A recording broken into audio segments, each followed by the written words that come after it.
classes, Shivari classes, Shivari classes, Shivari। नमस्कार साथियों, आज हम आपके सामने फिर से हाजिर हैं प्रश्नावली 1.4 को लेकर के, जो कि आपके कक्षा 10वीं के अध्याय 1 का लास्ट प्रश्नावली है।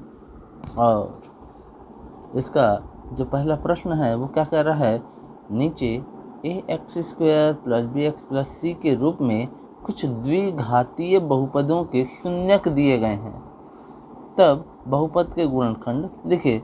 तो ये क्वेश्चन जो है बहुत ही सिंपल और सरल है, और हर एग्ज़ाम में इसमें से क्वेश्चन जो है पूछे जाते हैं, इसलिए इसको याद रखिएगा।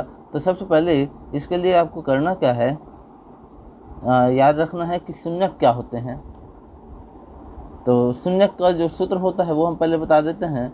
शून्यक जो है वो दो प्रकार के होते हैं, एक होता है अल्फ़ा और दूसरा होता है बीटा।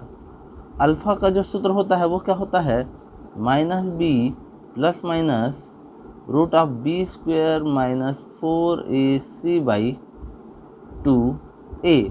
यहाँ पर ये प्लस नहीं, प्लस बस रहेगा, माइनस नहीं रहेगा। तो ये अल्फ़ा है जो कि पहला शून्यक कहलाता है, -b + √b² - 4ac/2a। ये पहला शून्यक होता है। जबकि दूसरा शून्यक क्या होता है, -b - √b² - 4ac/2a। और ये आता कहाँ से है, ये आपको आगे के कुछ चैप्टर में आपको बताया जाएगा। इसके बारे में डिटेल जो है, यहाँ पर आपको इस प्रश्न में ये जो 3 दिया गया है और जो 4 है, तो 3 जो है अल्फ़ा का वैल्यू है और 4 बीटा का वैल्यू है। तो यहाँ इस प्रश्न में आपको अल्फ़ा और बीटा का वैल्यू दिया गया है, और जब अल्फ़ा बीटा दिए गए हों तब शून्यक के सूत्र।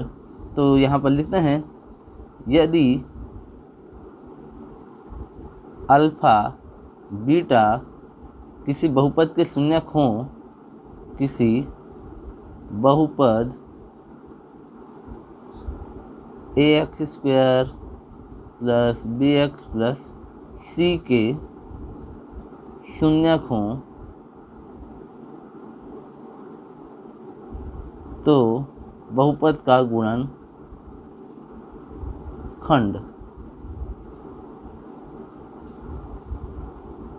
तो ये बहुपद का जो गुणनखंड है उसका जो सूत्र होगा वो सिंपल होता है, x - अल्फ़ा और x - बीटा होता है। ये सूत्र है, इस सूत्र को बस आपको याद रखना है और ज़्यादा कुछ नहीं करना है।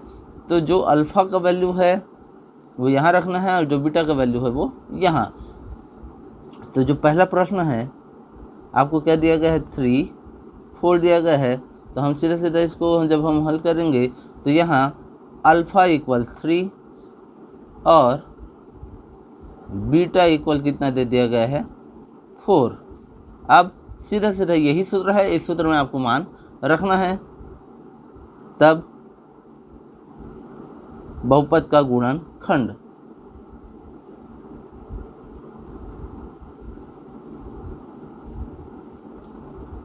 क्या हो जाएगा साथियों, ये सूत्र आपको दे दिया गया है, x - अल्फ़ा x - बीटा, बस इतना ही करना है। तो यहाँ पर क्या हो जाएगा, गुणनखंड बराबर में आप लिख सकते हो x - 3 अल्फ़ा की जगह और x - 4 बीटा की जगह। ये आपका आंसर हो जाएगा। ऐसे ही जो दूसरा प्रश्न है, कितना दिया गया है आपको, यहाँ -2 और -3 दिया गया है, -2 -3। तो यहाँ अल्फ़ा बराबर आपको क्या हो जाएगा, -2, बीटा बराबर क्या हो जाएगा, -3। तो गुणनखंड सीधा सीधा आपका बहुपद का गुणनखंड।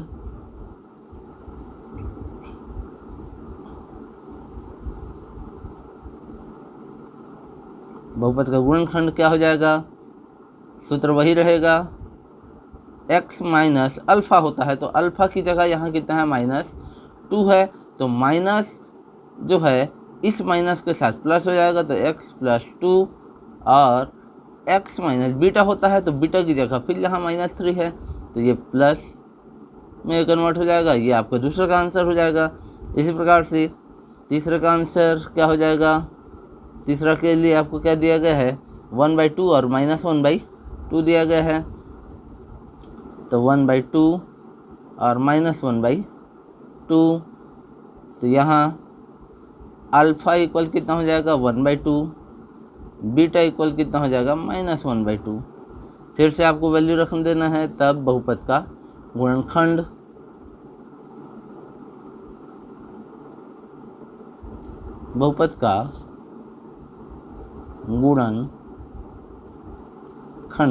ये क्या हो जाएगा x माइनस अल्फ़ा, तो यहाँ पर क्या हो जाएगा x माइनस 1/2 और x माइनस बीटा होता है लेकिन यहाँ पहले से माइनस है तो ये माइनस क्या हो जाएगा प्लस हो जाएगा, तो प्लस 1/2 ये हो जाएगा आपका तीसरा का आंसर। इसी प्रकार से चौथा देखते हैं, चौथा यहाँ कितना है 15 और 17, तो चौथा आपको दिया गया है 15 और 17, यहाँ अल्फ़ा इक्वल 15 हो जाएगा, बीटा इक्वल कितना हो जाएगा 17, तब बहुपद का गुणनखंड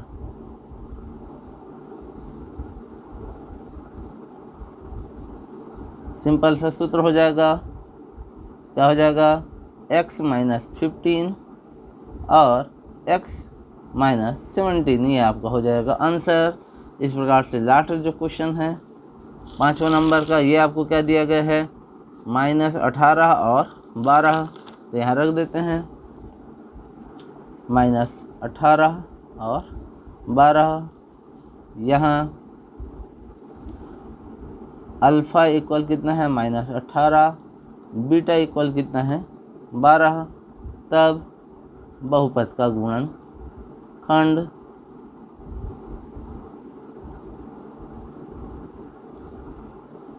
क्या हो जाएगा, x माइनस अल्फ़ा होता है तो माइनस इस माइनस से हो जाएगा प्लस, तो x प्लस 18 और x माइनस 12, तो ये हो जाएगा आपका आंसर। तो इस प्रकार से क्वेश्चन नंबर 1 कंप्लीट होता है। इसके बाद हम देखते हैं क्वेश्चन नंबर 2 की ओर। तो क्वेश्चन नंबर 2 क्या दिया गया है, निम्नलिखित बहुपदों के शून्यकों का योगफल एवं गुणनफल ज्ञात कीजिए बोला जा रहा है। तो शून्यकों तो आपको मालूम हो गया, शून्यक क्या होता है अल्फ़ा और बीटा होता है, लेकिन अब इनका योगफल और गुणनफल चाहिए। तो इनका योगफल और गुणनफल के लिए आपको सूत्र याद रखना है। तो सूत्र हम बताते हैं सीधा सीधा। पहले तो आपको याद रखना है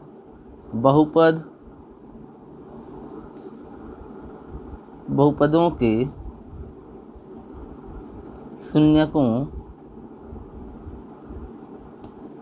का योगफल। तो योगफल मतलब क्या हो जाएगा अल्फ़ा प्लस बीटा, और अल्फ़ा प्लस बीटा का जो सूत्र होता है वो होता है -b/a, तथा शून्यकों का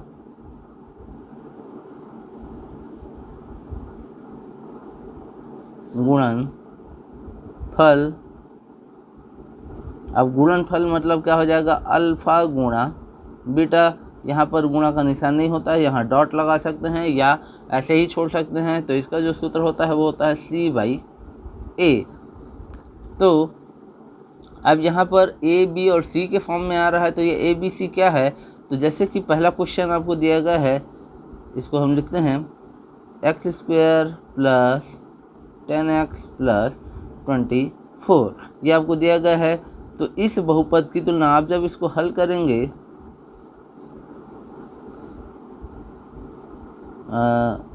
इस बहुपद की तुलना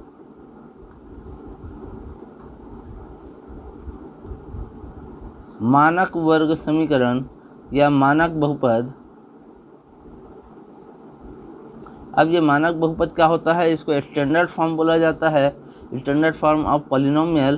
तो ये क्या होता है ax² + bx + c से करने पर। इनसे आप क्या करेंगे, तुलना करेंगे। तो तुलना करने पर देखेंगे यहाँ एक्स स्क्वायर है, यहाँ भी एक्स स्क्वायर है। अब यहाँ ए है और ए की जगह यहाँ पर कुछ नहीं दिख रहा है, लेकिन 1 जो है छिपा रहता है, तो ए इक्वल क्या हो जाएगा 1। इसी प्रकार से यहाँ x है, यहाँ भी x है, यहाँ b है और b की जगह यहाँ कितना है 10 है, तो b इक्वल कितना हो जाएगा 10। और इसी प्रकार से यहाँ c है और यहाँ c की जगह कितना है 24, तो c इक्वल कितना हो जाएगा 24। अब चूंकि आपको इससे मतलब नहीं है, आपको क्या चाहिए, शून्यकों का योगफल और शून्यकों का गुणनफल। तो अब सूत्र को आपको लिखना है, शून्यकों का योगफल अल्फा प्लस बीटा, जो सूत्र होता है वो क्या होता है माइनस बी बाई ए।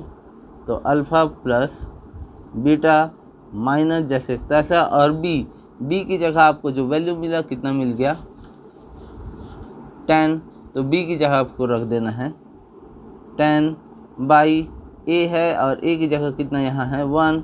अब नीचे में 1 की वैल्यू नहीं होती, तो अल्फ़ा प्लस बीटा इक्वल आपको मिल जाएगा -10। इसके बाद शून्यकों का गुणनफल तथा शून्यकों का गुणनफल। तो गुणनफल का जो सूत्र होता है वो क्या होता है अल्फ़ा इंटू बीटा बराबर क्या होता है c बाई ए। तो अल्फ़ा इंटू बीटा, c का वैल्यू आपको कितना है 24 और a का वैल्यू 1, तो नीचे में 1 की वैल्यू नहीं होती, तो ये हो जाएगा 24।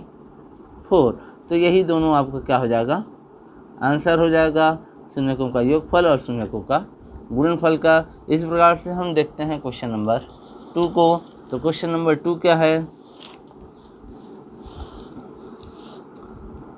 यहाँ पर जो क्वेश्चन नंबर 2 है 2x² - 7x - 9, तो उसको हम ले लेते हैं।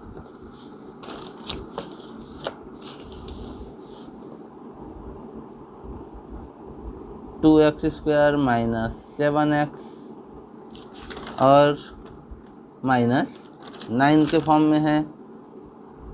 तो यहाँ भी आपको क्या करना है, हल करते समय दिए गए बहुपद की तुलना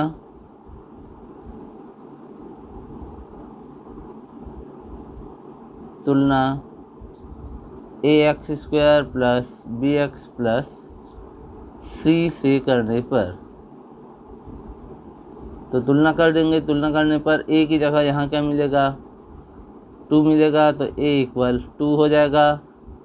b यहाँ x है और यहाँ भी x है, यहाँ b है और b की जगह यहाँ कितना है -7, तो b इक्वल मिल जाएगा -7 और c की जगह यहाँ कितना है -9। फिर से आपको बहुपदों का योगफल शून्यकों का योगफल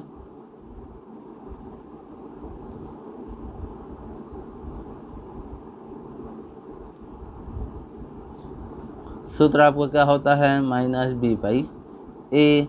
तो योगफल आपको यहाँ हो जाएगा अल्फ़ा प्लस बीटा, और यहाँ -b है तो ये माइनस पहले से है और -7 हो जाएगा बटे में a का वैल्यू यहाँ 2 है, ये माइनस इस माइनस से हो जाएगा प्लस, तो ये हो जाएगा 7/2। ये हो जाएगा शून्यकों के योगफल का पहला आंसर। इसके बाद शून्यकों का गुणनफल,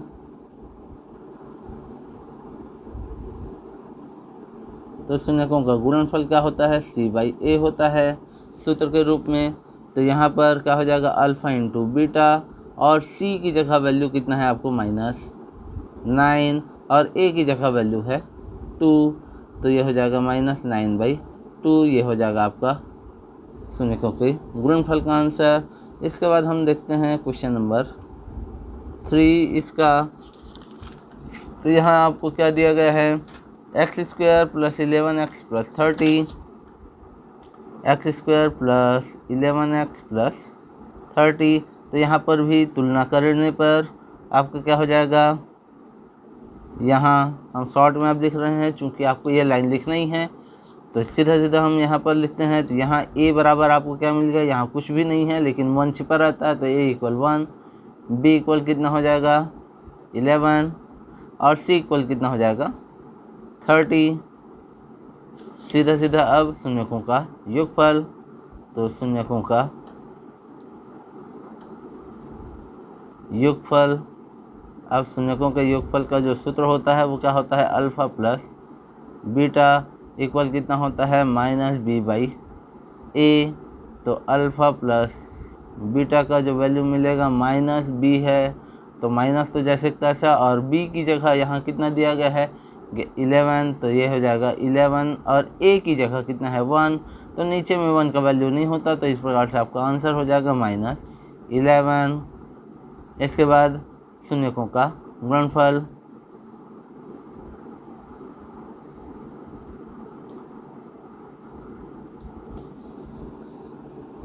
तो शून्यकों का गुणनफल क्या हो जाता है, अल्फ़ा इंटू बीटा। अब अल्फ़ा इंटू बीटा का जो सूत्र होता है वो होता है सी बाई ए, तो अल्फ़ा इंटू बीटा, सी की जगह आपको वैल्यू दिया गया है 30 और ए की जगह आपका वैल्यू है 1, तो नीचे में 1 का वैल्यू नहीं होता, तो ये हो जाएगा 30, यही आपका हो जाएगा आंसर। इसके बाद क्वेश्चन नंबर 4, तो क्वेश्चन नंबर 4 आपको क्या है, -5x² plus 3x plus 4 -5x² plus 3x plus 4। तो यहाँ पर भी आपको क्या करना है, डायरेक्ट तुलना कर देना है। यहाँ a इक्वल कितना है -5, समझ में आ गया होगा, b इक्वल कितना है 3 और c इक्वल कितना है 4। तो सीधा सीधा क्या हो जाएगा, योगफल या शून्यकों का योगफल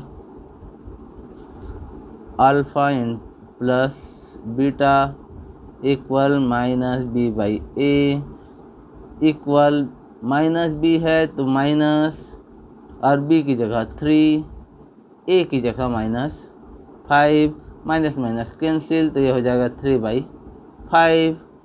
इसी प्रकार से शून्यकों का गुणनफल, तो शून्यकों का गुणनफल क्या होता है, अल्फ़ा इंटू बीटा होता है, बराबर क्या होता है सी बाई ए। अब सी का वैल्यू कितना है 4 और ए का वैल्यू कितना है -5, तो यही आपका क्या हो जाएगा आंसर हो जाएगा। इसके बाद इसका जो लास्ट क्वेश्चन है क्वेश्चन नंबर 5, तो क्वेश्चन नंबर 5 आपका यहाँ क्या है, x² plus x minus 12, x² minus x plus x minus 12 है, तो प्लस x और -12, तो सीधा सीधा यहाँ पर आपको क्या हो जाएगा, a इक्वल कितना हो जाएगा, यहाँ कुछ नहीं है तो 1, b इक्वल कितना हो जाएगा फिर से 1, और c इक्वल कितना हो जाएगा -12।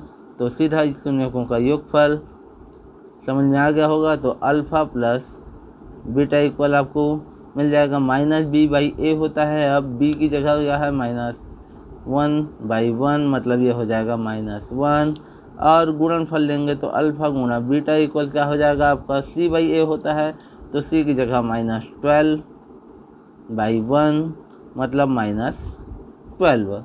तो इस प्रकार से आपके पांचों क्वेश्चन जो हैं वो सॉल्व हो जाएंगे।